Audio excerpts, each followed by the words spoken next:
Hello, good afternoon, ladies and gentlemen. Welcome back to the podcast. This is Mike. Well, I'm here with Menelik and Tyrone. Unfortunately, Hollister has to work today and he's not with us at the moment.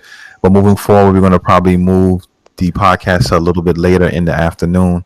So when he gets off of work, he can get settled and be a participant in this. Anyway, we were just talking offline. We were talking about different things with basketball, and then we were talking about some COVID stuff, and then we were also talking about potential places for Carl Anthony Towns, and he was crying about how he wanted to get traded and how him and D'Angelo Russell are boys. And I figured, what, let me get started because we a lot, this happens a lot. We start talking offline, and then we have some good stuff, and then it never gets caught. But anyway, before we get into any of that, we're just going to briefly talk about Doc Rivers, man. Let's talk about that situation. I mean, Doc Rivers, I knew it, and I said it. We said it on the podcast before.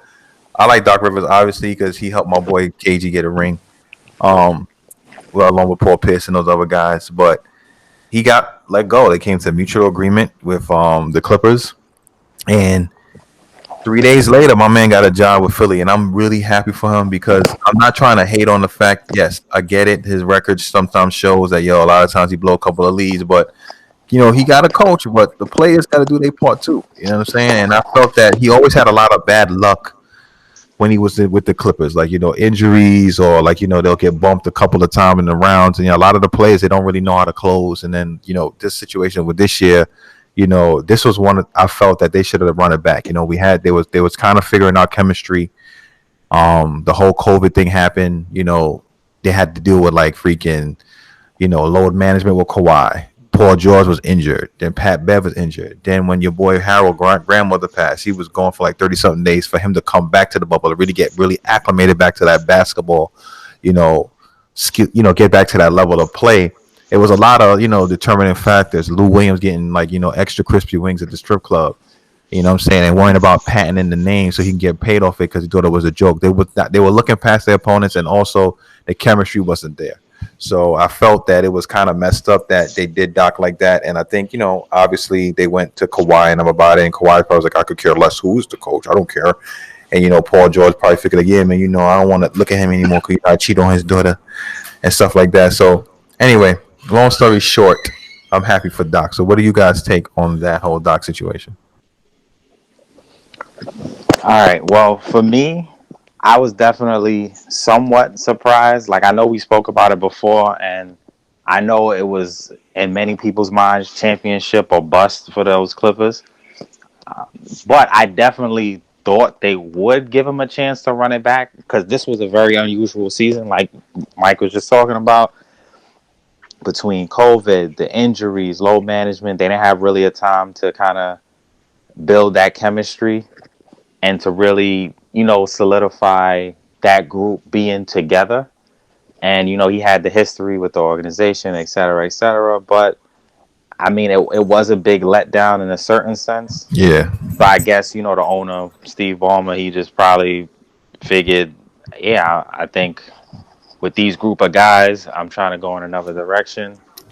And like you were saying, Paul George and Kawhi probably didn't overly vouch for him for whatever reason. I mean, toward the end of the season with little interviews and other stuff, you could see the locker room was starting to have some dysfunction Yeah.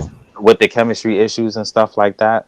So who knows what was going on in a lot of those people's minds. So it's unfortunate to see him, have that kind of opportunity and lose it. But as you pointed to, I'm glad that he was able to get another job and another job right away. And For a a quality job team. that has good players and as a team is something where he could go in now and try to figure out how to get Embiid and Simmons to work if that's indeed the roster they keep going into the season.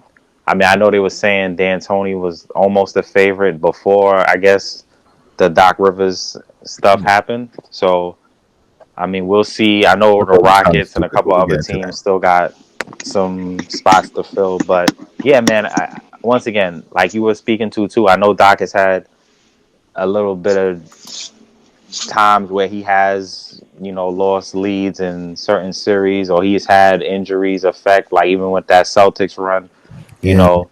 that had year three when chips. KG was out, then another year Yeah, where right. you know the in the game 7 people getting injured. Like there's a lot of little things It was that one person. then Chris Paul throughout his history has had some bad luck. Even Blake Griffin to a lesser extent during some of those runs. So you know I'm interested to see what he is able to do with Philly, and if it is with Embiid and Simmons, I hope they can actually be healthy.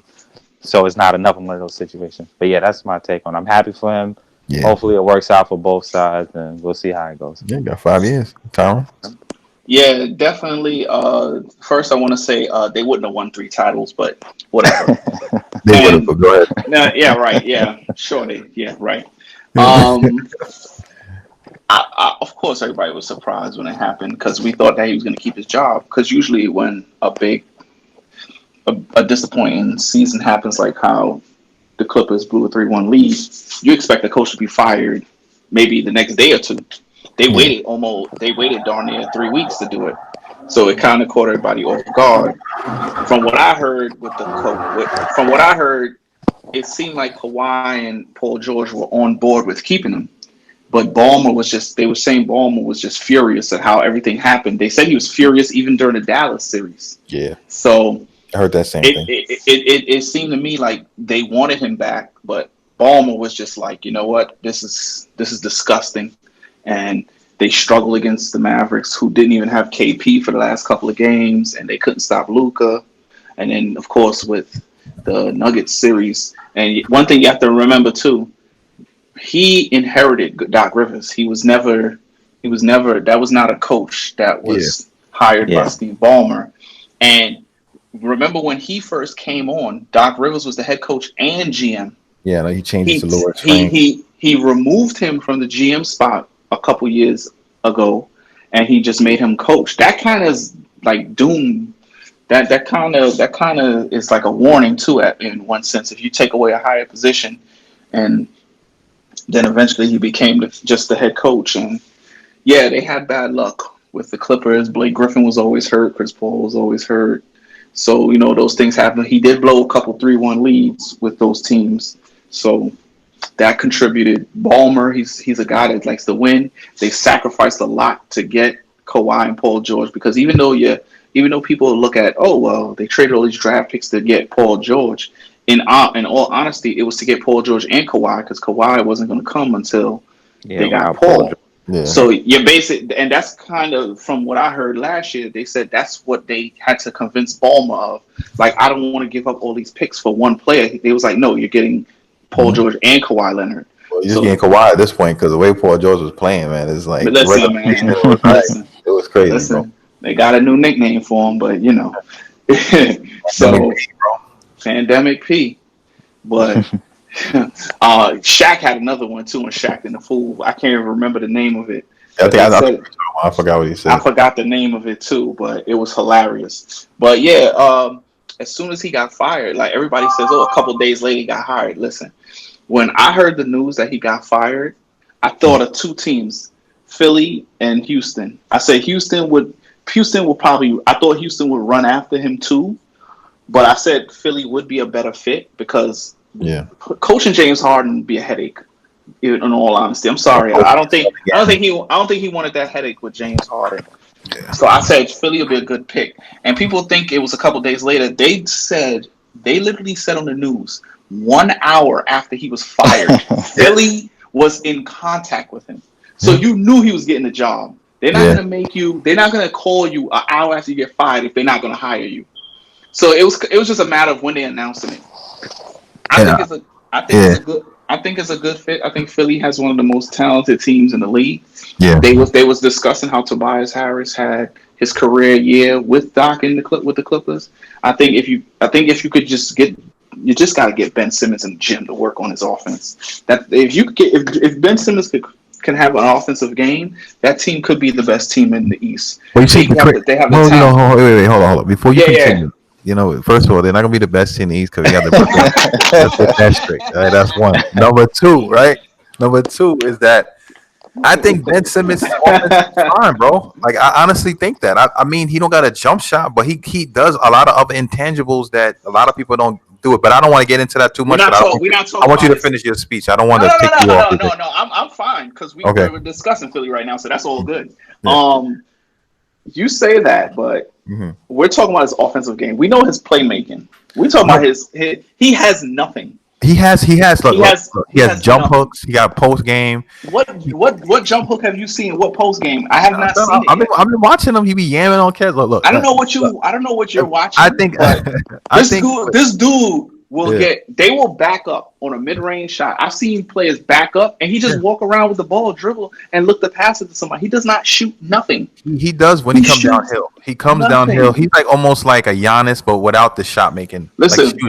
And I listen. mean that by saying Giannis is the same way. When Giannis is running downhill and he's coming at you, pause. He going to the rack. He going nine times out of 10 he's gonna make it. Same thing with Ben Mike, Simmons. The issue with Mike. Ben Simmons though The difference. that he Go don't want ahead. to pull up and shoot. My this is my thing. I look at Philly like That's you said. exactly my argument right there.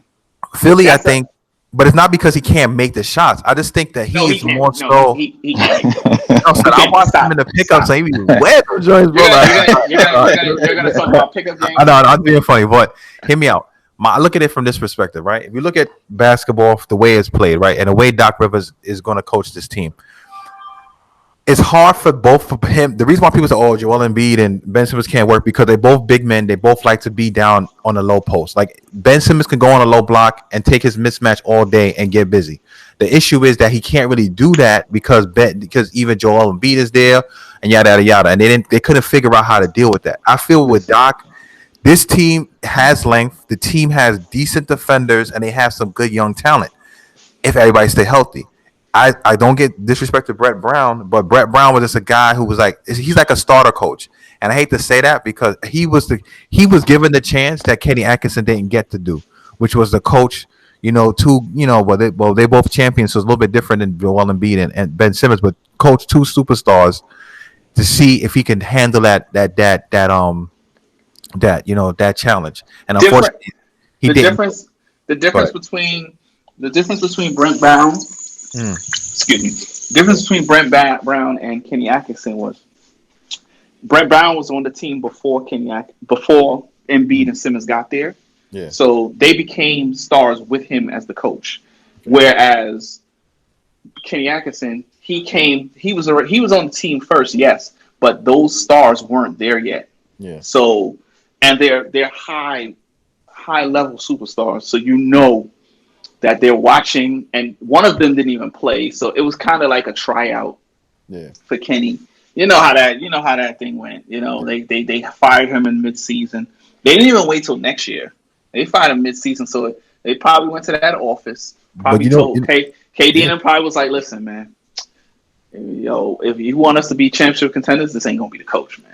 No, I agree 100%. I agree 100%. And I think what But happened also but was to that. Go ahead. no, I was gonna go back to the Simmons thing. Yeah. Well, when you bring up Simmons and being on the block and be clocking the lane, that's not necessarily true because one of the big criticisms of Embiid is he's not in the block enough. He's always playing at the 3-point line. Yeah, because And to be honest with you, Ben Simmons can't shoot past 10 feet, bro. Like, watch him. He doesn't shoot past 10 feet. I mean, Menelek's laughing because he knows it's true. He doesn't shoot past it. Like, there's no excuse for Ben Simmons. He's been in the league almost 4 years now. I think, was it 3 years? Something like that. I don't even remember because he got Rookie of the Year in his second year. Something like that. yeah. So, First year he missed the first year because of injury. right. So, I look at it like, yo, bro, you got to at least stretch it out to 15 feet, 18 feet or something. Like, if you're not going to shoot a three-pointer, there's nothing wrong with that. But you can't just be shooting. All you shoot is layups and like, Yeah. jump. High percentage shots, bro. You know what I'm saying? Listen, Wait, you know what's funny? I'm not saying there's anything wrong with that, but if that's the case, then you should be a small forward, not a point guard. No, and that's what I'm saying. So I think what happened with the Brett Brown situation, and when they saw a little success before he got hurt in the bubble, was that Brett Brown realized, you know what? All right, Ben Simmons, you had this, you came in the league at this like Yeah, he wanted to do that. point guard. You really wanted to kind of Yeah. like do that. So now we're going to change it up. We want you to play never- off ball. Yeah. And he got hurt. And when they played a couple of games like that, they had success. He just But got hurt. those were the warm up games though, because he didn't make the official I seeding game. So I know what you're talking but about. I'm saying that it was a start of something that could have worked. Yeah, But he but got hurt, so we don't he know. got hurt, But we'll and see what Doc is going to do. But I think Doc and will manage well because Doc is a type because of person. because Did right that. now Ben Simmons got Rajon Rondo looking like Steph Curry because Rondo couldn't shoot either, That's you what I'm know, saying. And what did Doc and help him with? He made him Doc ain't nice. helping with nothing. Doc ain't help Rondo But with look, nothing. but Rondo Rondo, still can't. He still can't shoot, even though he was but hitting threes no, he yesterday. still Yeah, I was can't gonna shoot. say he was hitting a couple of Yeah, threes, but he and But still, no, he I look, was still. like, That's why they take keep it I him. again. know, That's why but Rondo he they can still keep shoot him. from ain't. spot up shots. But what I'm trying to say with Rondo, he been in the league for a long time. He been around vets. He was coachable, right? Well, kind of. You know what No, I'm he saying? wasn't. That's not saying kind of. That's not saying kind of. The thing about it with Rondo was that Rondo has a great basketball IQ. So does Ben Simmons. He just undersized. So you have to look at Ben Simmons as his strong point. His strong point is that he's a great ball handler, great Simmons great. IQ is okay. I'm not. He can't. No, He no, ain't no comparison to Rajon Rondo. no. I'm not saying he is. I give Yeah, Rondo a higher joint, but I'm just trying to say, as far as him understanding the game and being a point guard in a sense, right? He yeah. can make those decisions. So what that helps them do is that all right, we have a big man who grab the rebound off the break and then go lead the break and either get his own basket or set up a teammate for something else, which is affect the way to play. The issue is with Ben Simmons that when you get to more of a half court game, right? And B has to make a decision. I got to stay at the three because if Ben Simmons is going to drive and kick, I can't be down there because they're going to just help off on him to come to me and etc. So to me personally, I feel that the Doc hiring is a good thing, and I also feel that look, They, Ben Simmons can shoot, right? The problem oh with him God. is no, hear me out. The problem with people like him, I know it. Yeah, I Like want to hear this. you're not when you're not confident, right, and making those shots all the time consistently, you're not going to take it. So, for instance, for him, his bread and butter, like some people stuck in their ways. Like if I'm a player, right, and all I used to do in my whole career was go to the basket and dunk on somebody, right, or play that aggressively, I'm going to continue to play that way. If you look at, like, for instance, Russell Westbrook, he has a one way he plays. He goes in, he goes hard, he goes to the basket. That's his main bread and butter. Going to the basket with his athleticism and doing his thing. He could shoot a little bit, but he's not like a knockdown shooter like that, right? But that's his But at style of least he play. tries. I get Ben it, but what I'm Simmons trying to doesn't say, even try. You see, that's the issue that's right the there. problem. See, Yeah, but it's mental. It's I mental to him. understand. I Go ahead. understand. I understand your argument with Ben, but the problem is he doesn't do it. He doesn't even try. Give you a chance to see whether he's good at shooting or not. He doesn't try to shoot. The boy. Sometimes they lead. They stand 5 feet away from him, and he still don't shoot the ball. He don't shoot the ball. Yeah, He has to work on the game. And all that's honesty, ego I though. don't That's even. ego though. In all honesty, I don't blame Ben Simmons for nothing. Listen, Joel Embiid, like Shaq always used to say, and I agree. I used to smile every time Shaq would say it on TNT. Joel Embiid should be averaging 30 and 15 every night. There's no way a guy that talented in a league where there's no big man should be just playing on the 3-point line, averaging 22 a game. Like Joel Embiid should be averaging 30 and 15 easy. Look at Anthony Davis. You Mhm. think Anthony? Look at what he's doing right now. That's why I tell everybody he's the best big man in the game. I never say anybody else but him. I hear Mhm. people say Embiid. I hear Towns. No, they're not better than Anthony Davis. You know why? Because yeah, he plays outside too, but he knows what to do when he's inside. You see what they did last night, and with no Bam Adebayo, Mhm. he was going to work, rebounds, everything. That's what you should do. But Embiid's bigger than everybody else. Yeah, but see, This Embiid ain't this got that kind of like. Even though I'm not trying to say that no, he your don't got boy that. is He's the Iron lazy. Man. He is Lazy. lazy. I'm not trying to say your boy is the Iron Man as far as like Anthony Who? Davis. Anthony Who? Davis, because Anthony No, Davis Anthony gonna be Davis getting ain't an hurt Iron too. Man either. He's always falling and Yeah, hurting but what himself. I'm You trying see to how many say is times he that fell already? Embiid does not like to be people, physical unless he people be mad. holding, You get what I'm saying? people be holding their breath when Anthony Davis hit the ground. I'm telling you. Yeah, man. When he had that little ankle Yeah, I twist thought or he was whatever, I was done. like, man, I was like, please no, please I don't said, let yeah, their he's season done. end like this. I wanted their season to end like that, but not like that. But like Nah, I I just, know what you mean. I Like just the don't, play. I just want him to win Finals MVP. I just don't want LeBron to win Finals MVP. To be honest with you, He's that's not gonna all win it. I'm There's no actually way rooting LeBron for. getting that, bro. I'm rooting for No. AD to average 40 in the series. I'm sorry. I don't know because I was thinking that same thing, and I do feel like AD He's getting a has little had a more little attention. more attention, a little better, but I don't He's know. get, LeBron is hanging around there. He's been averaging nah. close You to a could triple tell. double. They Nah, but might, you know they what it might, is. do You it. know what it is. Yeah. He's not getting the triple doubles though. But you know what it is though. you could tell LeBron's trying to get him to get the MVP because he knows people are expecting him to get three different teams and all that stuff. And LeBron is the type of guy that wants you to think something of him, and then he turns around and do the other thing, like help Anthony Davis get it. So it wouldn't surprise me if he's purposely trying to let. And right now, nobody on Miami could guard AD. I mean, you could build, because right now Miami's building a wall on LeBron. It's just that he gets hot moments, and sometimes Miami gets down when they go down big, and LeBron starts. LeBron's a front runner, and he starts piling up some numbers when they go on their runs. But in all honesty, AD is the one that's really putting in the work. But let's get back to the Embiid thing, because I know we drifted off on No, that's all right. finals, but that's my thing with that's my thing with Embiid. Like, you should have that aggression like Anthony did.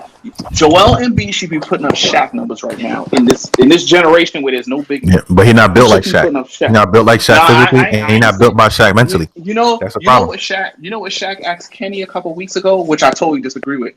Kenny, he asked Kenny. He said, "Yo, Kenny, do you think Embiid is better than me, more talented than me?" And Kenny was like, "No." Shaq was like, "Yes, he is. He's more talented than me. He can shoot from the inside. He has better post moves," which I don't agree with. I think he was just being humble. But he definitely not. Embiid got some post moves. He got some Hakeem S type post moves. So all right, let's give the man his props. A little bit, yeah. You know what I'm saying? Like, Embiid got them Hakeem moves, bro. His post moves is crazy. He would have shaken Big Shaq. It's just that he ain't got the strength like Shaq, bro. And Shaq was my favorite center at the time. One time. Talk about who got Hakeem moves? Embiid got from Hakeem moves. I guess we would say Hakeem-esque. Yeah. Watch your mouth. Watch your mouth. Esque. Hakeem-esque. Hakeem Olajuwon was a 7-foot guard. Are you kidding me? I'm talking about Embiid. No. I'm not. Hear me out. I don't know if they're from Africa, bro. We're not hearing this. No, let me finish. I don't know if they're from Africa, bro. I'm not letting you do it. Right? I'm not letting you. Hear me out. I'm not getting the joke. I don't know if they're from Africa, bro, but like, yo, they played soccer at one point in their life.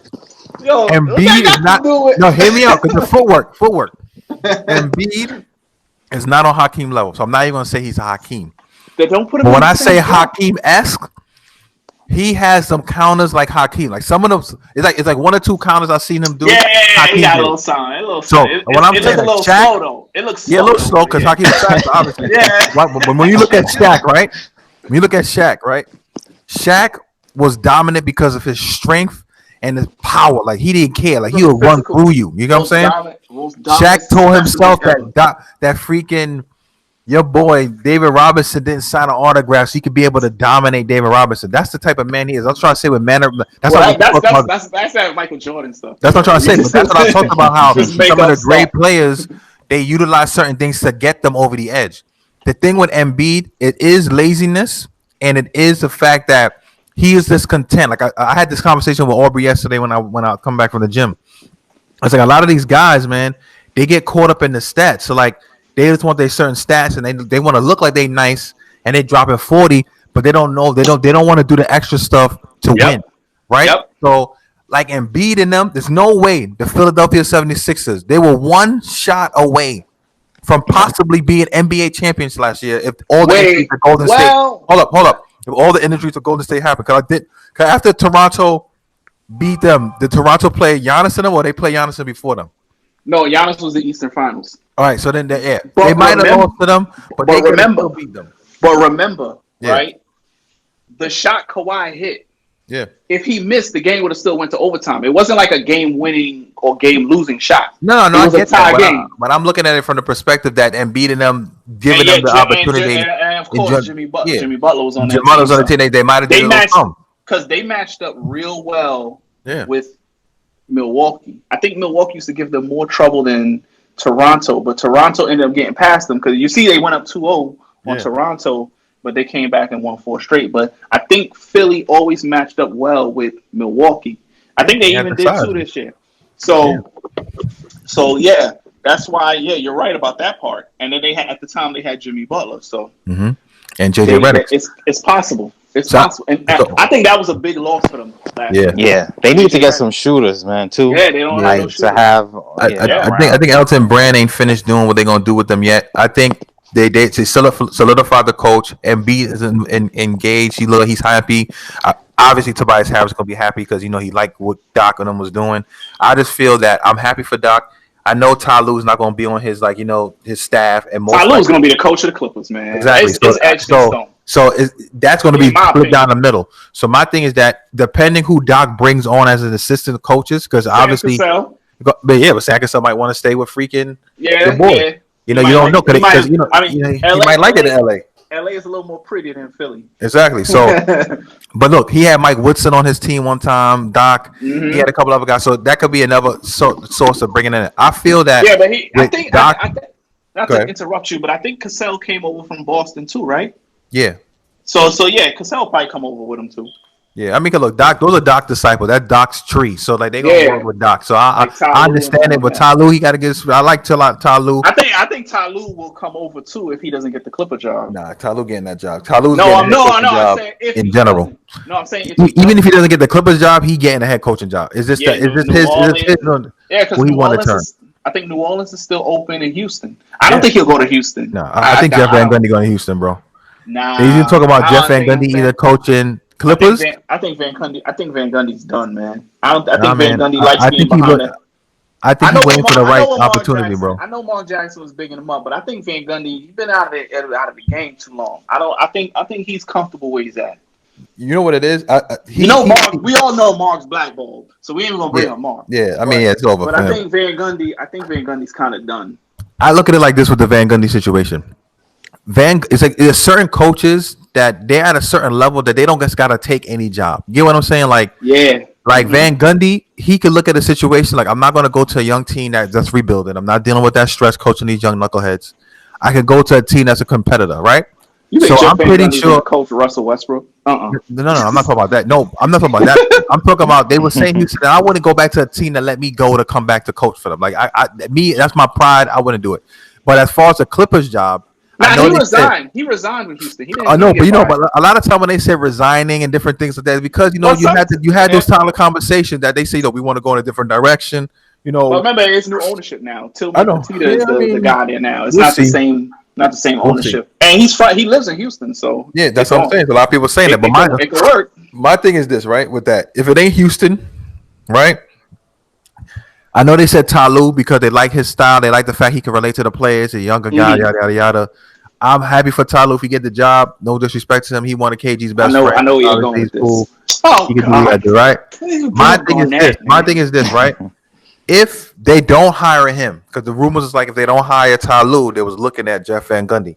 That's a good. Right? Look at the option. If I'm an owner, if I'm Steve Ballmer, I said, look, Ty Lue's good. He's a champion, but hey, I got Jeff Van Gundy. This guy's a veteran coach. And he's a defensive mind. He got a defensive mind. I want work. the team to be like that. I might go with that route. You know what I'm saying? Because even with the Ty Lue joint, even with the Ty Lue joint, a lot of them was like, yo, Ty Lue, but he really coached them or he was just with LeBron. And I hate that because it's like not trying to take nothing away from anything. And then this kind of is a perfect segue to the whole Kyrie joint. It's like a lot of times you get star players on your team, and then people look at you as a coach like, oh, he just like, all right, he ain't really coaching. You know what I'm saying? And that's why, I feel bad for Ty Lue because I feel that the Pelicans' job will be the perfect opportunity for Ty Lue to show his coaching acumen. The only issue is he gonna take some lumps, and it's like you ain't gonna win no chip unless Zion coming out like Jordan next season. You know what I'm saying? That's the only way. I know. I'm just trying to say. I'm just saying that in general, but I think they're gonna make some moves. I don't think Drew Holiday's staying, but I'm just saying in general, if they were to like come out like that, like gangbusters, and Zion stay healthy, and Zion play like the Zion everybody was creaming off of, and play like how he was in college before the whole joint, and jumping out the gym, and he gets to that level, and he playing like almost like a Jordan-esque type of player, then maybe we could talk about them. But I feel like for a coach like Ty Lue, will be perfect for him to do that. You know what I'm saying? I do like seeing other players, like older players, get the coaching jobs and stuff like that, but like when you bouncing around like that with other players like that, it gets tough. Now, that reason I say it's a perfect segue to the Kyrie joint was because we're going to get to the second part of his quote that he had on the podcast. It's three things I want to talk about with Kyrie. So perfect. So the first thing I want to talk about with the Kyrie joint is that, like we all said, with the whole Steve Nash joint, right? and we talked about this in vague outside of the whole, white privilege joint, was This is that when hilarious. you get to when he said, I don't even think we have a Nets have a head coach because one night I could be the head coach, one night KD could be the head coach, the other night Steve Nash or the other black guy, I forgot his name, I'm missing his name, Jack Vaughn could be the black Fine. head coach. Jacques Vaughn, yeah. Jack Vaughn. I'm like, yo, when you start talking like that, and I said this in my little snippet video that was a segue and preview to this episode, guys, y'all can check it out on the YouTube channel. It's like, yo, when you start talking like that, you start to upset me because now you start to bring that kind of like egotistical, like I'm higher than the game mentality, and you're showing that you're not willing to listen. And my thing is that look, I'm old fashioned, right? We grew up watching basketball, late '80s, early '90s to current, right? We accustomed to watching the guys, superstars, even Michael Jordan, as great as he is, the GOAT, took criticism and took coaching. So who are you, Kyrie, right, to say that? Now you might say like, oh, I'm not meaning it in that kind of sense. I mean in the sense that any one of us, like, no, we all play ball before with people. We all had that moment where God give you an advice and you be like, I know I could kind of take that, I understand it. And then we have times where God's trying to coach you in a court as if they freaking Phil Jackson and they on the court with me. Like, nah, I don't want to hear from you. Do your part. Let me do mine. So for him to even say that is a problem in itself already. And he's kind of taking away the validity of like Steve Nash being a coach because now I look like Steve Nash is just like a player whisperer. He's just going to be sitting there. Yeah, the ink didn't even dry on the Yeah, contract he's, yet. He already talked to the man. You didn't even have a proper you know what I'm meeting saying? with the man probably yet. And you saying that? Like, I don't know, man. I'm telling you. That Go yeah. ahead. I don't Go ahead. No, go ahead, like Carl. yeah, Yo, so I feel like how that's gonna make Steve Nash feel. He's supposed to come in there confident. It's his first head coaching job. It's already big expectations on him or the organization, right? He trying to get y'all to buy in as a team, right? You one of the star players talking crazy already. And once again, like I know Michael was saying, he might try to be like, I didn't mean it that way. But the way you said it and the way it come across and to say something like that publicly or in a certain forum like that, it's going to bring that attention to it. You already got a reputation of destroying teams or chemistry in teams and not being good for the locker room and all this kind of stuff. And once again, Kyrie is my guy. I know I like Kyrie a lot. He's one of my favorite players as far as just I don't think he's like I ain't saying he like the best or to this, but he one of my favorite players to watch, one of my favorite players. But he be wilding sometimes. Like for you to really do that, like the man did not even coach a game yet, and you already talking about he didn't even start a I don't practice feel yet. like we have a coach. He didn't even coach a It's a practice yet. collaborative effort. Like even Yeah, if that's that's your that's mentality, the way you frame stuff, the way you put it out there, it just came across wrong. Once again, I don't mm, think that he's a bad dude or he's trying to. I yeah. sometimes I don't know. I think I don't know, but It's that that heifer, man. yeah, It's the weed, bro. They be smoking all that freaking. They want to do all that kind of like oils and like freaking sage and all that kind of crazy. And no disrespect to anybody who does those things, but I'm trying to say with people like Kyrie who like they want to be like those kind of like philosophers. Like, yeah, man, the Earth is flat. It's not round. You know what I'm saying? Don't believe the hype. You know what I mean? And all these tattoos at the freaking third eye and all this kind of crap like that. Do your thing, but like to Melik's point, and I'm gonna let you get in town real quick. Is that yo? The man didn't even get a chance, like you said, Tom, coach, they practice. We talking about practice. The guy didn't even get to practice yet. And when you do that already, all all the kind of like authoritative, ness of the coach is out the window because right now you're pretty much saying that I'm the man, I'm the coach. Ain't nobody coaching me. So at that point, if your star players or star player is saying that, the other guys like, wait, hold up. If Kyrie's saying that and thinking that, then that means he ain't gonna take no kind of criticism from you anyway. So why should I listen to you? You can't have those things in your locker room. Like I noticed like Mike Tomlin's a football coach, but when he was talking about we got volunteers, we want volunteers, not hostages. He was telling these cats, look, it's my way. This is how we gonna run things in my locker room. If you don't like it, get out. You know what I'm saying? And that's just how it got to be sometimes with these coaches. Not trying to say you disrespect them because obviously they're all grown men. But at the end of the day, when you start talking like that, it's already setting up Steve Nash for failure, bro. But go ahead, Tom. yeah. Oh, Yeah, no. go ahead, Melon. Go ahead. But I was gonna say yeah, because you know, I could believe that on some level he would might listen to Steve Nash some, especially because KD is there, and I think him and KD's relationship and dynamic would like KD will help Kyrie probably buy in a little bit more. But Yeah. the key is the rest of the locker room and them having that kind of respect and faith in the coach and his ability to hold everyone accountable. Because like Michael was saying, like if they feel like, oh, he telling Kyrie this and Kyrie just do whatever the hell he want anyway, or it could just bleed into it in other ways and just cause confusion. Now I know also I just want to say Kyrie he gonna have to. I just hope next year he come out. I hope he can stay healthy and he gonna be scrutinized crazy. Not that that's new for any player Yeah. or for him even because he's had a lot of that. And like I said, I want him to succeed. I want the Nets to succeed. I want them to do what they could do and live up to the potential. Win that But championship, huh? yeah, man. So we'll see how it goes. Sounds like a lot of panic to me. But you know what it is? All this Brooklyn Nets championship talking. You guys can't even get your point guard to shut up about coaches and. I mean that is true, but I'm not too worried because I feel the culture is really locked in. I do feel that Man. the Nets culture is so tight that I don't think something like that would affect them too much.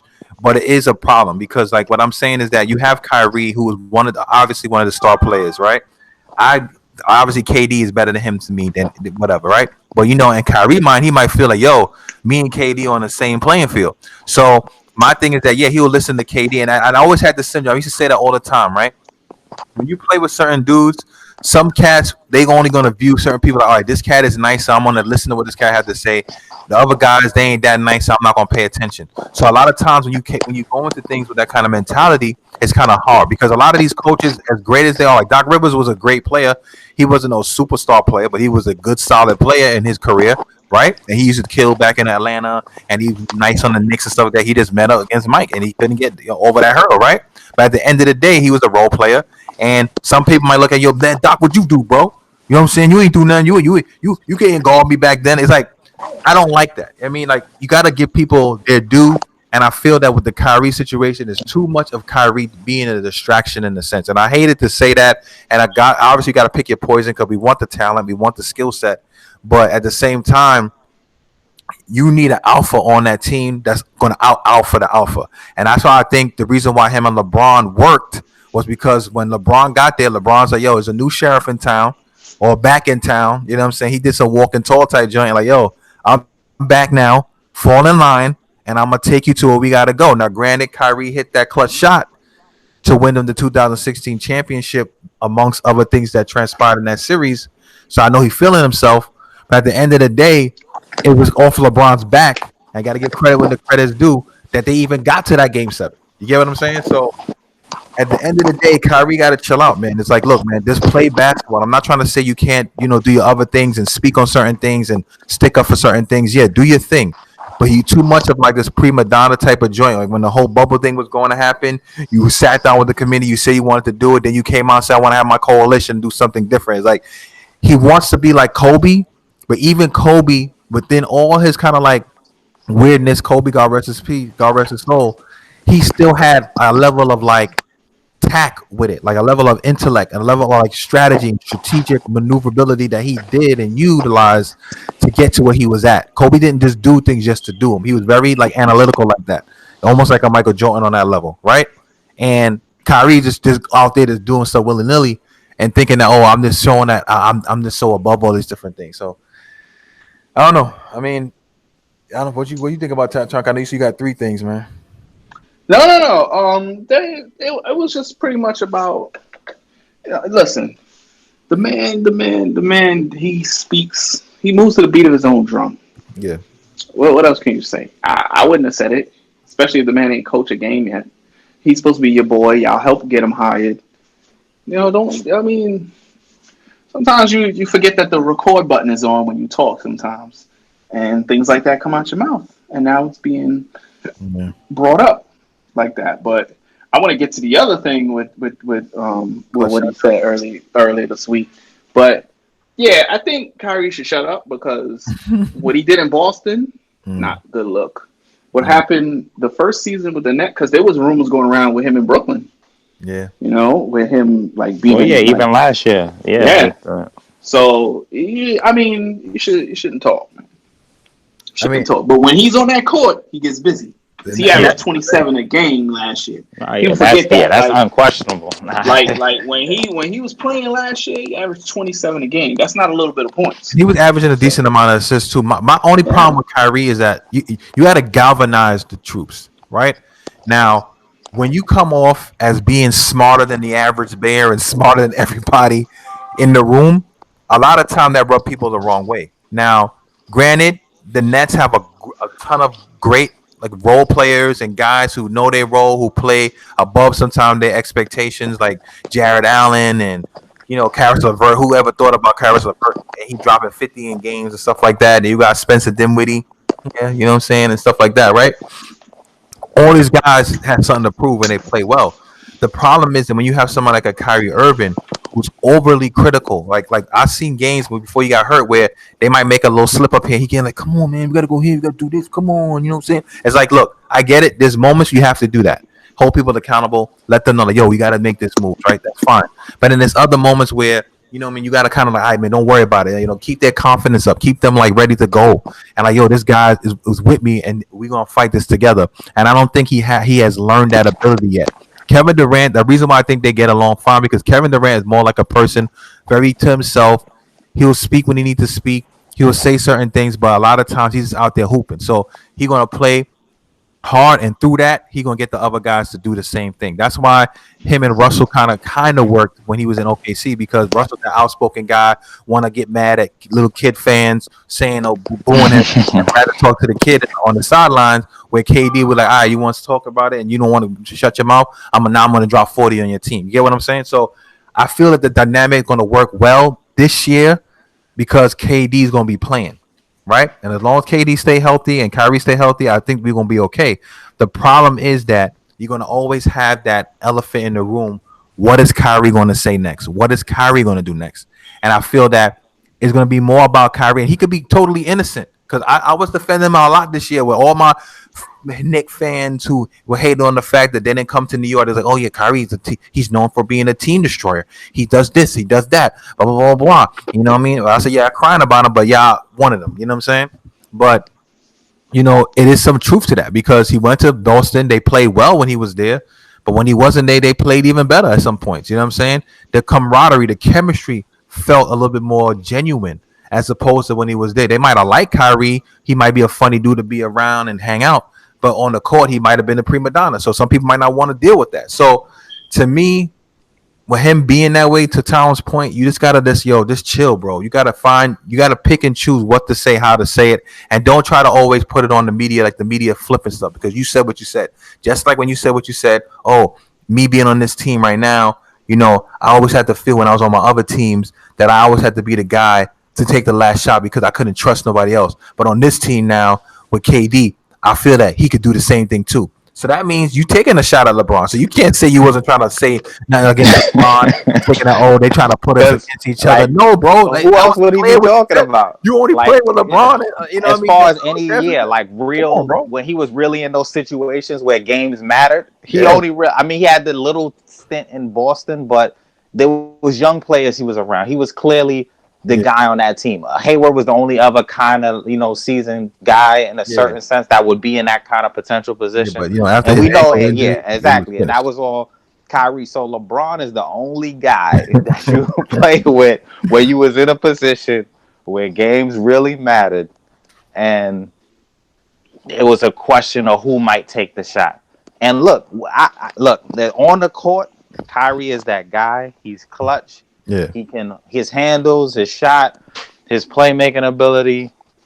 I'm a fan. And he's one of the most talented people, hands down, yep, right? But it is disrespectful in a sense to be like, you were trying to take a little dig. Once again, we don't know their history. There's probably, obviously, he after winning a championship with LeBron, he decided to request a trade from the team. So there had to be something that went on between the two of them, yeah. right? And But didn't LeBron leave that same year? 'Cause I think he knew that LeBron was leaving. So he probably No, no, no. LeBron played that last year there. That's Yeah, when he the played the last Warriors. year because that's when they okay. tried with Isaiah Thomas and stuff. It Yeah, was Yeah, almost and like Derrick Rose and all them Jason cats. Like, Watson yeah, and yeah, Derrick yeah. D Rose and that. Yeah, Wade and yeah. all that. Yeah, I remember. And then the Boston Celtics won Game 7 with the Cavs, and Kyrie was in that Game 7 because he knew that they was about Yeah. to get washed. Yeah, I remember. Yeah. I remember. No, Yeah. he was out for months, but okay. No, no, And that no. I know he was and that was out, the but year. And but that he came to him every and game him and and sat Gordon, on the bench. But then that Game 7, he didn't stay at Game 7 when him they were and playing Gordon, LeBron. And them. him and Gordon Hayward were out. Remember, Gordon Hayward broke his leg. No, That was I that know was they the was out first because year. of injury, but I'm just trying to say that he was coming to the games and sitting on the bench, What and then that got to do with anything? no, because you know how it is. He didn't want to see LeBron win. He wanted to I leave. wouldn't. I He wouldn't have left. wanted to see him win either. I know, but that's what I'm trying to say. But I'm like, look, man, he wanted to be his own Batman, and he called LeBron this year. Man, he became LeBron. I just have to say, man, I apologize to you, man. And now I know what you mean by coaching these young guys. These guys don't know what's going on, but we do because we alphas, right? Hello, LeBron? LeBron?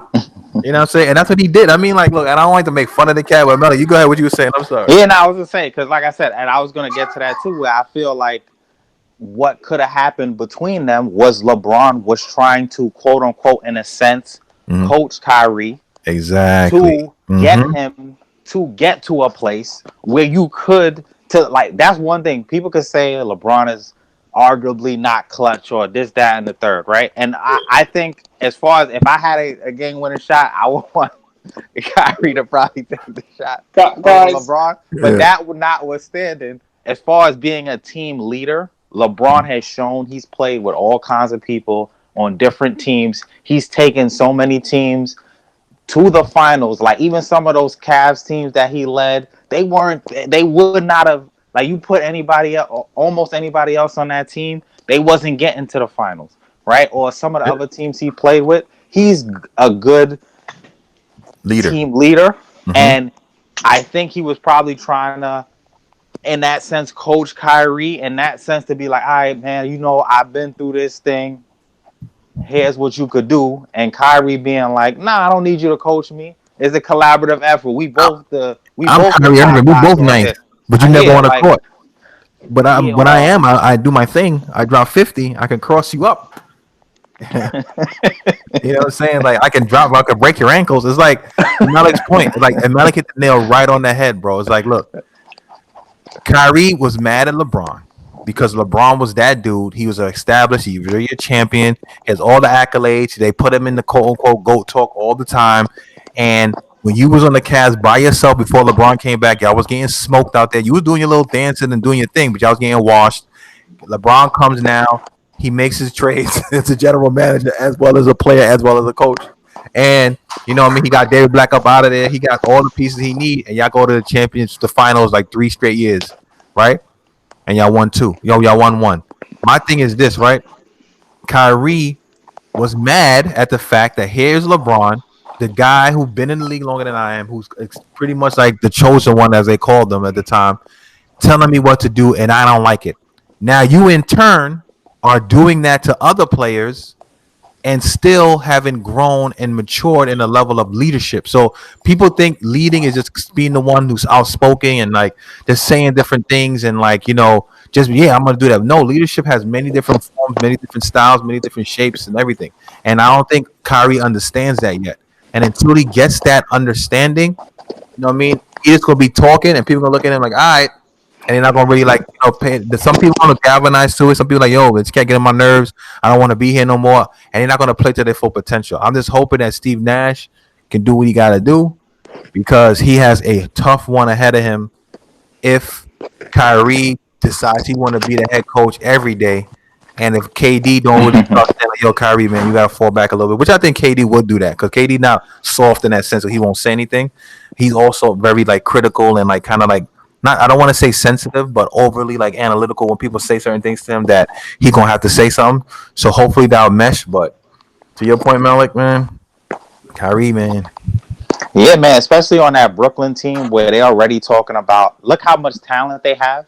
yeah, There's only one ball that could go around, and some like Levert and Dinwiddie to some extent, yeah. they thrive when they can have the ball in their hand too. But we all know Kyrie and KD are going to dominate the possession, so it's already going to be some kind of thing to figure out how to make all those guys gel. So you want to have as much camaraderie and positivity in that locker room as possible to increase the chances of that working. Because they got the talent. It's just trying to put it together. But you need everybody to kind of buy in. And Yeah, once again, I do think Kyrie wants to win. yeah, I do think that he's talented enough to be a focal point on the team that has success. yeah, He just, it's concerning for some of your moves and things that you're doing yeah. when you're trying to lead a team and you have, Mm. a coach coming in and then all these expectations. I don't know. I just really want them to live to their Successful, man. potential Yeah, and man. Me to too, man. win, man. Because honestly, because like Tyron mentioned it earlier, being funny, but I honestly was like, once I heard Doc got the Philly job, I said, man, I want Doc to get up there and I want Philly to win before the Clippers. But then I was like, nah, because that means they gotta beat my Nets, and that can't happen. But I still want him to be successful. But like you said, you know what I mean? Like with I think KD. The type of person he is, yeah, he like to get on there, like the whole thing with Draymond, give me the damn ball, whatever, yada yada yada. But KD is one star, I believe, honestly, is like very unselfish. Like he's a type of guy, he'll do whatever it takes to win. He just want to win. He's a listener. It's just in his characteristics, his personality. Whereas you got people who are nice, but they take a long time to get. Like for instance, Melo had to be humbled before he was able to get all these accolades. But Melo was another one like that. Like no, I'm doing me. This is how we gonna play. You got to play through me because I'm Melo and da, da, da, and he ain't really getting nothing. You know what I'm saying? I'm gonna take this bag and go to the Knicks as opposed to go with the Heat to win with you guys. You know what I mean? So KD is to me like one of those superstars that kind of get it. Like he knows like a student of the game in the sense that it takes a team to win, and we got to do it the right way. Which is why he left out of OKC. Like I can't really play with Russ. Russ is my man. He cool, but his style of play ain't gonna work, and I can't deal with it no more. So I'm out. You get what I'm saying? So Yeah, and he made some adjustments when he went to Golden State because he played more off the ball and bought into the system. Yeah, he made them do a little more isolation too, which helped them get over that hump yeah, once they end up losing to LeBron and them. yeah, But he was able to also go there and look, these guys got a good thing going. They're playing like a team. This happening. I'm a buy in, and he bought in, and they still obviously incorporated some of his particular skills and talents into the system, but he did buy in overall to that Golden State system, which they tweaked a little bit for him, and it worked. They went to the finals those times, and they won 2 championships. So, I mean, yeah. yeah, absolutely. Tyrone. I don't need that going in. I know we ain't talking about the Bulls and nothing like that. So you just No, like I was just enjoying the conversation and the panic in y'all voices because y'all swear that Brooklyn is going to the finals next year. So I was just sitting back listening, like, and these guys are talking about championships. They can't even get their point guard to shut up, yeah, but something sometimes and it happens like that. Like, I mean, like the Bulls made it to the championship and the last dance, and they had Robin going to like freaking Vegas overnight. yeah, To but do Rodman is but Rodman wasn't the best player or the second best player on the team, so that wasn't an issue. That is true. He was the third best player. He's not Kyrie. Hey, I mean, you could call Yeah. him that. I I mean, but wouldn't call him he I was the wouldn't glue call though. him He the was the third glue, best. bro. He was a glue guy, but Yeah, he but wasn't he the did his third best. thing, man. Tony Kukoc was the third best player on the team because Rodman was just a defensive Yeah, player and a rebounder. yeah, but But yeah, Ron put the clamp on a lot of people. of course he did. He's one of the greatest defensive players of all time. But we talking about Kyrie, and you guys are talking about. Well, I hope he can stay in line and listen. Like I'm listening to you guys cry about this, and you guys are talking about championships. Y'all think y'all be in Milwaukee if y'all do this? Listen, So we I gonna think watch you. Milwaukee, man. Well, I don't know. We If watching this is the Milwaukee from this year, yeah, I think You I mean think they Milwaukee do. from the bubble? Yeah, the Because bubble they Milwaukee, were a the different bubble team. Because Milwaukee. Nah, they were a different team before though. the But pre bubble team was going to win the championship if the Clippers didn't. Those were the two best. They would mock these Lakers if it was pre bubble Milwaukee Bucks. I'm sorry, because the Milwaukee Bucks plays the way their defense is set to shut Anthony Davis down. They clog the lane. They allow you to shoot threes, which is not the Lakers' strength, even though they were hitting threes like crazy last night. But that's their strength, is to clog the lane and build walls and stuff like that. But with the Kyrie thing, I think that with the clutch situation, I understand a little bit on what he's saying. Now, LeBron has had plenty of clutch moments, so we can't say LeBron is not clutch. You see, when we bring up the argument with LeBron and Kobe and Magic, I'm not even going to put Michael there because Michael's on Yeah, of net. a tier echelon. Like, Michael Jordan's on Neptune, and the rest of these players on Earth. So when you bring up those guys, you bring up, oh well, Kobe was more clutch and this and that. Yeah, we bring up LeBron may not be clutch compared to the other players, but he has clutch moments. Like, let's not get it twisted. And I'm no LeBron fan, but he's had clutch moments. I've seen him hit game-winning shots. He has clutch moments. The Clutch thing is, defensive blocks, clutch different thing. If it wasn't for that block on Iguodala, that little 3-point shot that freaking Kyrie hit wouldn't even have mattered. You get what I'm saying? So it maybe not. I actually don't remember the sequence. I know the block came before the three. I yeah, think it what was a happened tie was game. I think it was it a was a tie tie. game, and he blocked Iggy from scoring to take the lead, and then Kyrie hit the three to seal it. So Yes, I think that's how it went. I think that Yeah, might I think that's have how it happened. No, went. but I tell you, know what it was? I think they were up to. If Iggy would have made it, they'd have been up 4, forcing a timeout. He blocked it. I think they got a layup down the upper stretch, and then they Hit the Golden State three. missed a shot to take the lead, and then they had to just play defense, and then your boy hit the three. Yeah. But it is So what it I think that's what it is with Kyrie. That shot has lived in his mind forever, and he sees is. He's now just this this handling part on this the part I this part I get, and this is why I get annoyed with people that talk highly of LeBron.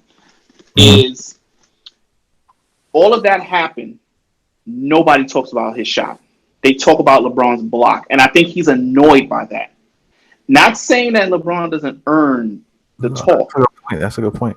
yeah, Like, I didn't all think right, about that part, but yeah. I like didn't think about that like either. when Mike wins his rings, they bring up Steve Kerr's shot. They bring up Paxson. Like, they bring up people like that. They bring up Robert Ory with Shaq and Kobe. They bring up Robert Ory with the Rockets. They bring up like guys like that on the Spurs. All those great teams, but they never bring up Kyrie shot as much as people should. They bring up the block on Iguodala. They talk about how LeBron led a team back from 3-1.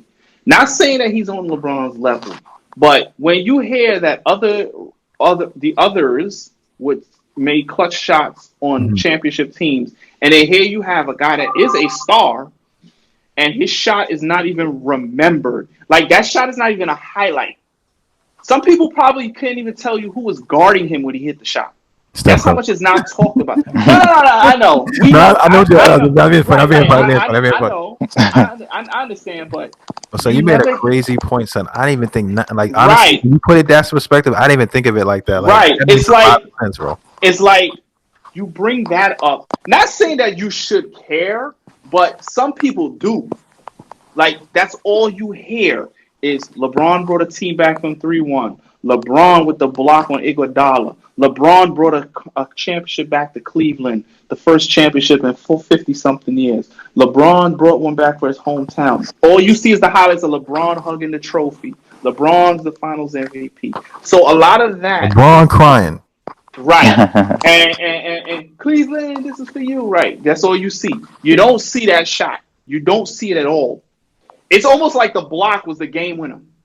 The way it's talked. Honestly, what you say, like the way they be talking about it, son, is like Yeah. to me. I be like, yo, like honestly, from when you watch the game, that block was clutch because that block was the block that sealed the game Yeah, for them. but it wasn't the end of the But game. it wasn't the end of the game. And what you said, and then look, to play devil's advocate, I hate using that term, but slightly. It could also be the fact that because LeBron is still current, meaning that LeBron is actually playing, Kyrie is not playing, right? Nah, LeBron's in the finals. That they no, showing his highlights where let's say next year when the Nets I win the get, finals, I right? They're get gonna what you're. show Kyrie hitting that three or No, they're Steph not. Curry. No, they're not. No, And they're they're gonna be not. like, oh, They're the not. game They're was not. shot, blah, Yo, blah, blah. LeBron didn't even make the playoffs last year. They didn't even make the playoffs last year. They That's still was true. talking about that block. Yeah, that They is still true. talking about that block. That is true. Kyrie can win 3 more rings. They're not even gonna talk about that shot. They ain't gonna talk about that shot. And I think that is where the problem lies with Kyrie and some of his size shots. That's why he was like, "Oh, I'm playing with a player now that I know can make that shot." Because what did Durant do the next 2 years after that? Hit shots over LeBron. Thanks. So Bang! Puts it in. it was bang. The first one he hit on LeBron. The second championship, LeBron switched off and let somebody else guard him and hit the shot. People don't pay attention to that. See, I've watched LeBron's whole career. I know how slick he is. He switched off on KD and let somebody else take Jimmy. take that. So that's my thing with Kyrie. That's why I can understand a little frustration because we won the championship. It's a team sport, but I want my jewels too. Don't forget about me.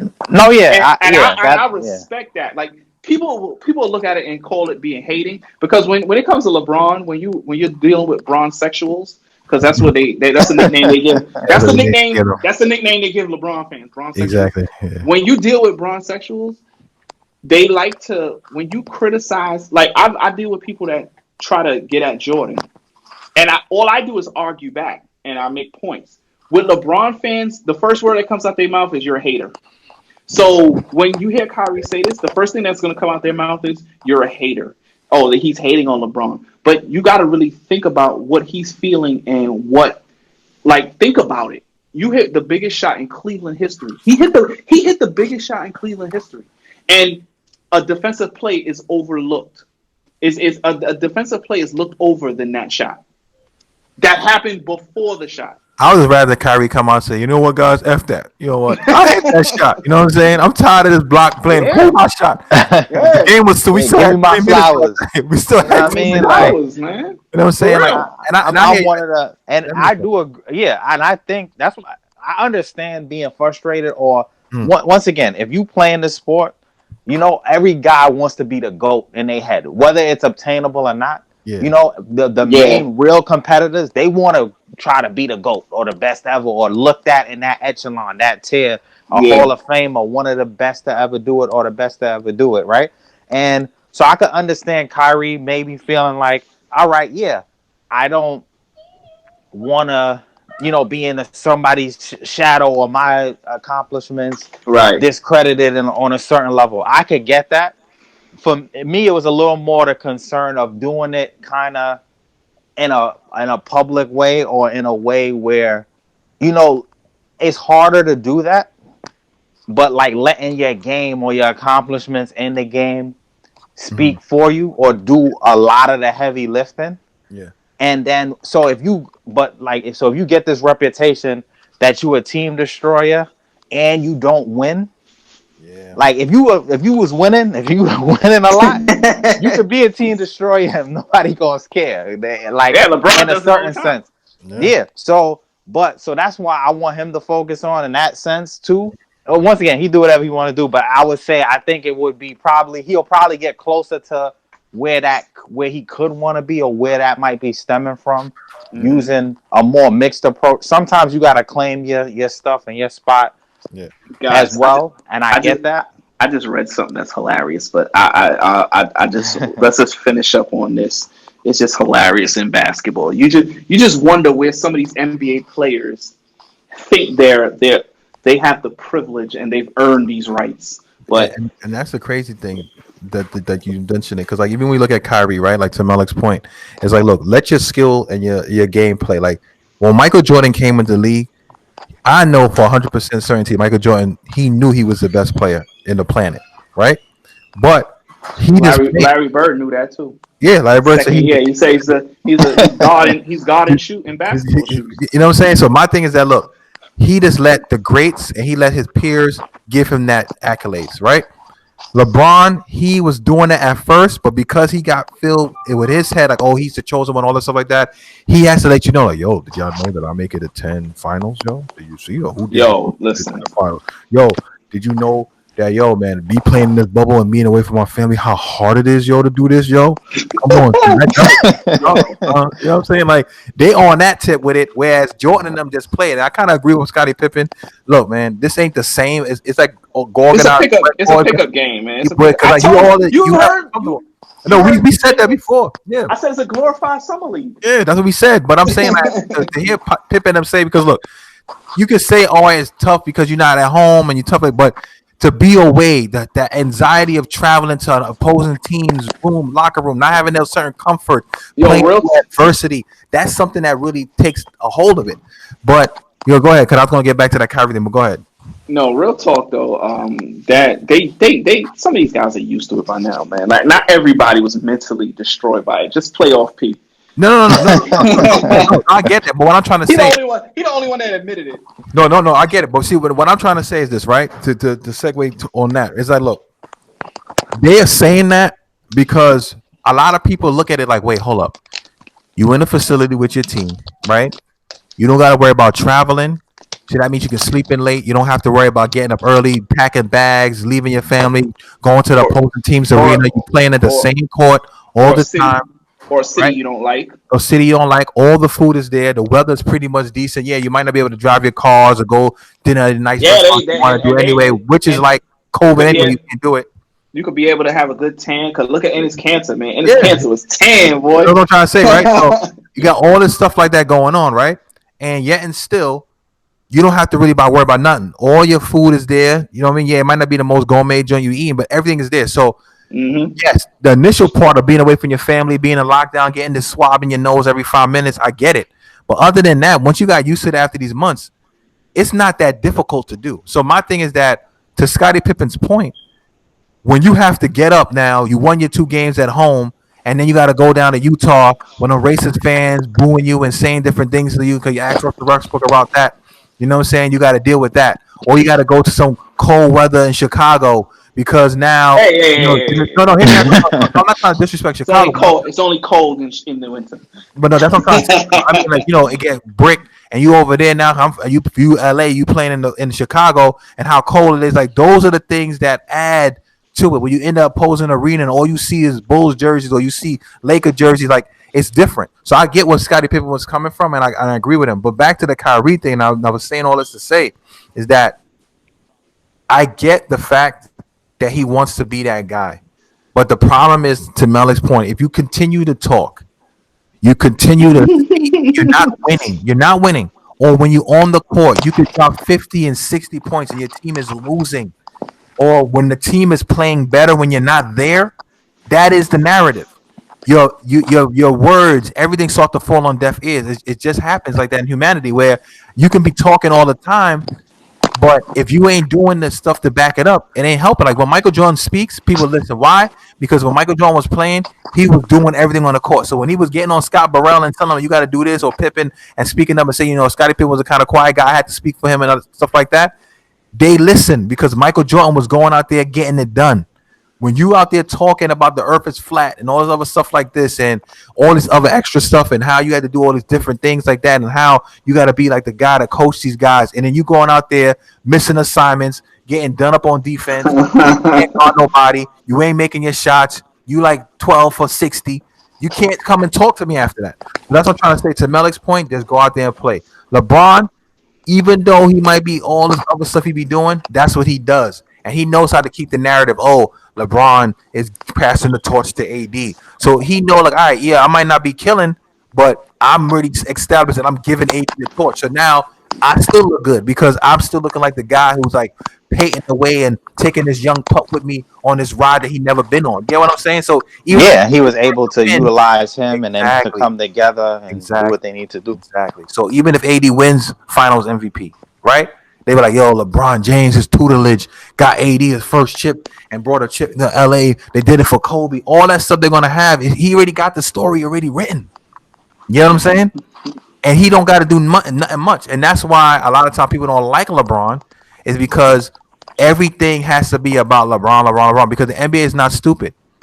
They know that he is the biggest star right now. And KD hurt. KD haven't played in a year. Steph Curry and them is out of the picture for a while. If the Warriors kept their on a dynasty thing, they wouldn't be talking about or caring about LeBron. So you have to keep that money in that. No, they'll make an excuse. They'll talk about how LeBron doesn't have enough. No. That's I'm not usually, talking about. No, I know. I get that part, but what I'm trying to say is that they know it's like that can't last forever. but LeBron is 35. He's going to be 36 next year. Even if LeBron played a nah, you got 36 in 41. December. Yeah, 36. Yeah, 36. Right. Even if LeBron plays, till he's 40 something years old, 41. Let's say 40. Right. He's not going to be the LeBron that we know. So what's going to All right. happen is that the NBA is banking on Zion being that next big thing to last for another 10, 15 years until that next cat come in there who's going to be the next guy to carry the torch. Michael Jordan's, that's how GOATness is Michael Jordan. Because even though you had Larry Bird and Magic Johnson who was doing that. When Michael Jordan came, it was just Jordan. And then when Jordan left, it was a void. Like I stopped watching basketball as consistently when Jordan left. You know what I'm saying? I still watched it, but it wasn't the same excitement. It took Yo, a dive until LeBron came in. All the 16-year-old kid, they talk about drafting him out of high school. You know, he gonna play when he still got the regions to take, but he gonna play in the NBA Finals. That's how they was making this scene with LeBron. So they and had to be on LeBron nuts for like this whole time. and enough of this because I'm starting to feel like we're on his nuts right now, man. Right. Only I other know. thing I was gonna say Yeah, real go ahead. quick, as Yeah, far as with the whole Kyrie thing too, yeah, it yeah. could definitely affect his career overall or his longevity because Yeah. he would get like the mellow treatment for lack of a better way. Once his Yep. skills start fading some, right now he still get his buckets, he still got the handles, he still could do this and do that. Once he gets a little older, like LeBron, even though he is still doing his thing, especially Yeah. for this stage in his career, right? He most people would say he lost a little bit of a step, but other people fall off a little bit more. But sometimes you get that opportunity. Like Kyrie might not get that opportunity. If you have a reputation as a team destroyer, or in Melo's case, people were saying he wouldn't buy into other systems or Yeah. styles of play, the NBA changing And around him. yeah. And so once Melo stopped dropping 30 a game, then as talented as he still is, and I'm glad he got this new opportunity and somebody took a chance and he proved people wrong. But Yeah. he had that time where he wasn't given his chance Yeah. because of his reputation, more or less. Yeah. And he So had to that's be humble. another thing for Kyrie to think about too. Is like, look, you a very talented player.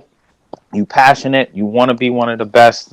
We get all that. You should want that. No one's saying you should want to be in somebody's shadow, right? Mm. To a certain extent, but also it is a team sport. Acknowledge certain things you have or could have and play to your strengths. Do what you got to do and try to win. Success is for that kind of like legacy. This down and third, success is a big part of it Exactly. because you have guys who, I mean, it's a good thing for him that he has at least a chip already, so he don't have to worry about being like Malone or Barkley or one of those guys who Yeah.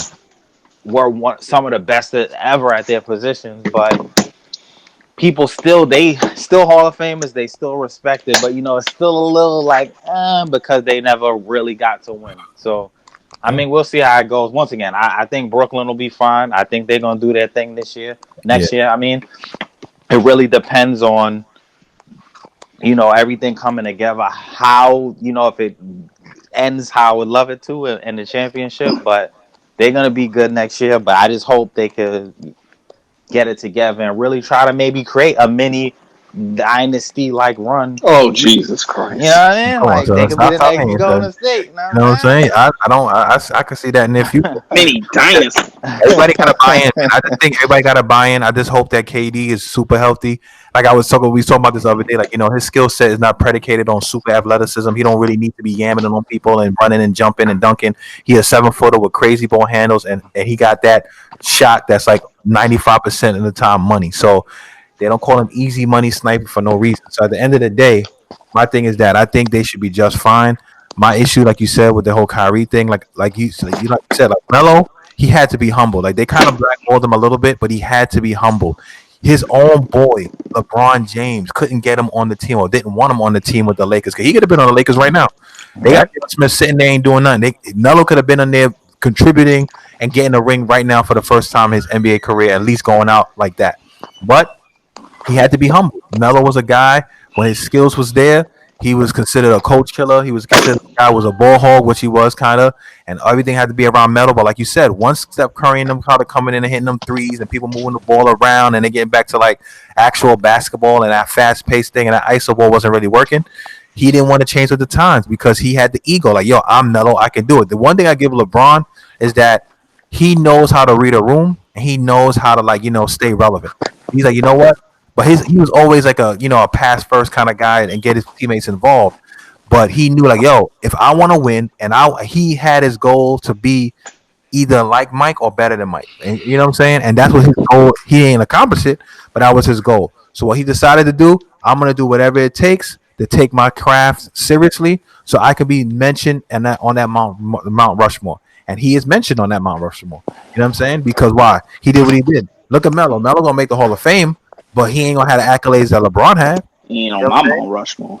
So it is what it is, man. Like I said, man, I know we don't want to make this a LeBron hour, so it's not even Please like don't. that. But everybody's point, I hear enough of it on and TV. no, I mean, to everybody's point, like I understand why Kyrie might feel a certain kind of way, but to Malik's point and what we said earlier is like you gotta look yourself in the mirror. You gotta understand. Look, sometimes you gotta let your actions speak for itself, and if you really want to like outdo LeBron or show that you that on that level, then you need to win. You need to win convincingly, and you got to win the right way. And that's if you could do those things and fall in line with KD and do what he had to do, and make Brooklyn get that chip for them for the first time in a long time, New York, then Oh then you could Jesus. get that kind of stuff like that. But until then, just play your position because the more you keep talking, the more you're not playing, the more you're getting hurt, the more the team is losing, and the more they look better when you're not on the court.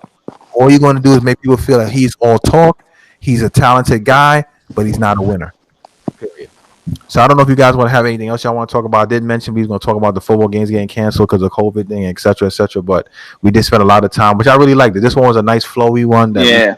the game was really nice. So I saw a little joke on the yeah, go internet ahead, just now. It's nothing. It's nothing like a. It's like it's not even a big deal. go ahead. But there's some NBA players that think they're entitled Yeah. Yep. and they're really not that good. So I just saw an article. No, I don't want to make. I just want to throw it out there because it's there. I'm not. I'm not trying to start up a panel conversation here with it. But I Good. just found it funny that they're talking about Buddy Hield is not returning any of Luke Walton's phone calls because he's requesting to be traded from Sacramento. And Yeah. he just inked a 4-year extension last year. And I just found it funny that a guy who barely even has a speck of an NBA career yet is requesting trades and not returning coaches' phone calls, all because he was mad. Like, I've been following him this whole season. He's Yeah. mad because they brought him off the bench on the team, and they talk about his lack of defense. And I'm like, dude, you're not that good to be complaining. Like, Yeah. Buddy Hield, And seriously? and that's my point. And I know we're gonna just use this to close out, and I'm just gonna Yeah. touch on it very briefly. But like we said another time before this one, like I said, a lot of these plays. Now, don't get me wrong. There's 450 NBA players, and all 450 will cook any average player in the world who is not a professional. So I get Hmm. it. I'm not taking none of that away from them. Buddy, he'll Yeah. come to our local gym and drop 70, 100 on us, right? Hmm. I get all that.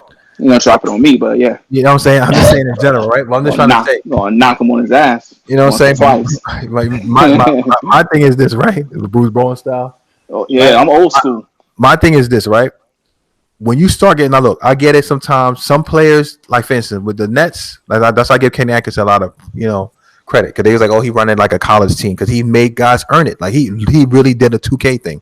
Like you had to earn your minutes. Like D'Angelo Russell came in, he was like, oh, because you was the one of the top picks in the draft, you gonna get the start. He's like, no, you got to earn your spot. And D'Angelo Russell had to play better to get to that spot. Some people need that type of coaching. Well, Now, he needs to get respect too, because he over here snitching on no, no, no, no, guys. no. I get that, but I'm just trying to say, if you look at like people like Buddy Hield and them, right? And I'm not Luke Walton, all right? Yeah, he was another guy who was like at the right place at the right time. Oh, he's a great guy to coach and help people, whatever. He got a championship, Kobe, whatever, right? My thing with him is that it's all in the tax. So Buddy Hield probably felt slighted. He probably felt like, yo, they're not giving me opportunity. The coach probably talking to me crazy. I want to leave now. Players, I'm happy for them for this regard. Like they realize their worth in a sense where I can leave or I can do this. But at the end of the day, you have a contract. So I say you don't have to re up with them. But if you sign that extension, you either Signed it last year. that's what I'm trying to He say. can't go no. His You can't go contract's up nowhere. in 2024. He Like if you can't do can't go nothing. nowhere, you might as well just work on your game, kill, and then you get the spot back. That's it. It's like as simple as that. It's like, look, you ain't putting out the work. You don't want to play defense. You just want to sit in the corner, hit threes, and drop points. And Bogdanovich was playing better than him anyway. The other Yeah, Bogdanovich. yeah, that's what I'm trying to say. Started So, over. yeah, that's what I'm trying to say. So my thing is that if that's the case, right, you cannot get mad at the coach. My thing is that look, yes, you can get upset. You know what I'm saying? You can feel a certain kind of way, but prove him wrong. Go out there and work hard.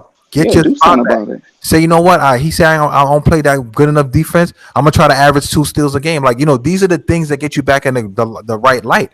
So now you requesting the trade as if you were a star player on the Kings. The Kings are not even doing nothing anyway, right?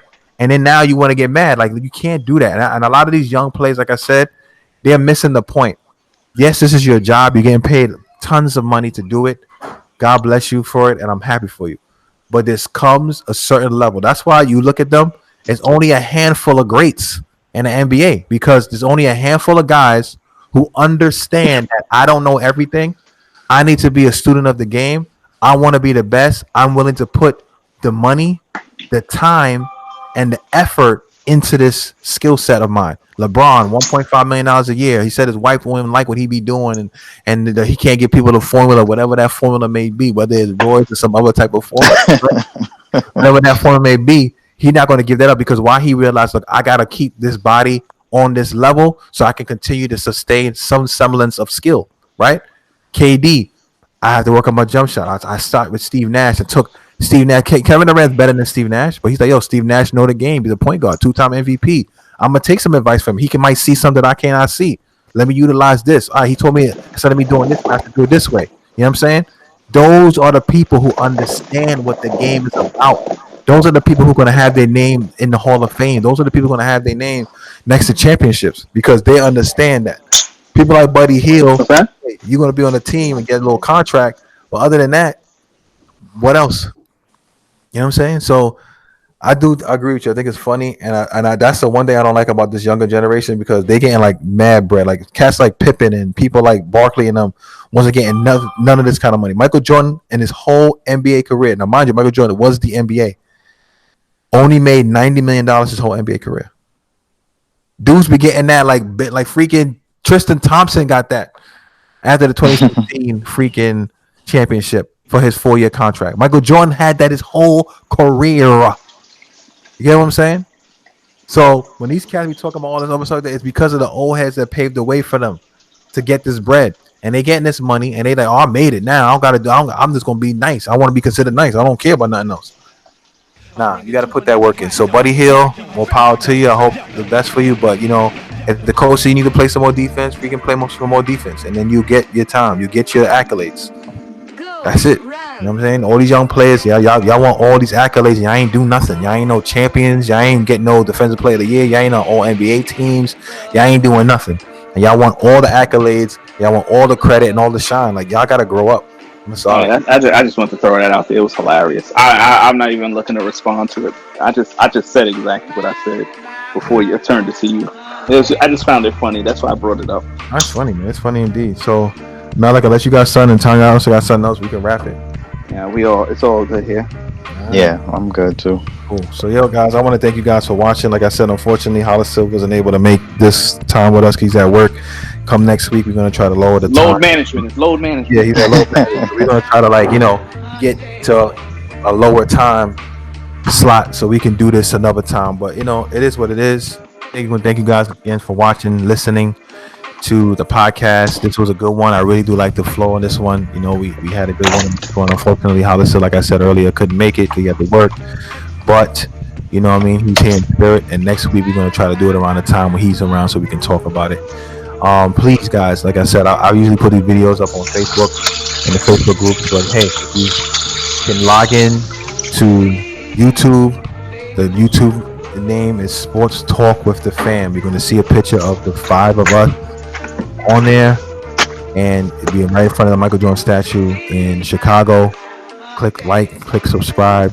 Give us some feedback on stuff you would like for us to talk about. Feedback on this episode and just in general. We appreciate the support. So I want to tell you guys to have a good one. Enjoy the rest of your weekend, and God bless. All right.